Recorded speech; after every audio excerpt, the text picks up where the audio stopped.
On industrial relations, Mr Howard is driven by ideology, an ideology which in time creates conditions for a race to the bottom in wages and conditions for working families.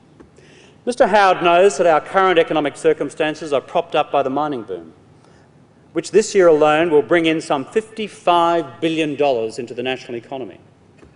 But working families legitimately fear this. What happens, Mr Howard, when the mining boom is over? What happens to my kids? What happens to me when I go into the workplace and negotiate without the protection of a fair industrial relations system? These are the questions being asked around kitchen tables and in workplaces right across this country as we gather here in this great conference of our party today in Sydney. Today we see example after example of overtime payments, penalty rates, shift allowances and public holiday pay being cut.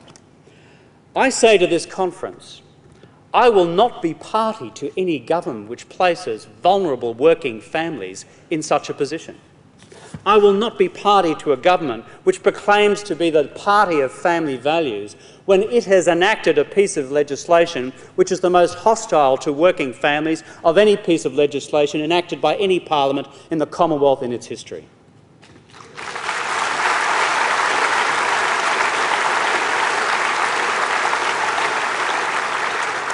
That is why my commitment to this conference and this country is clear-cut. If we are elected to form the next government of Australia, we will get rid of Mr Howard's unfair industrial relations laws once and for all.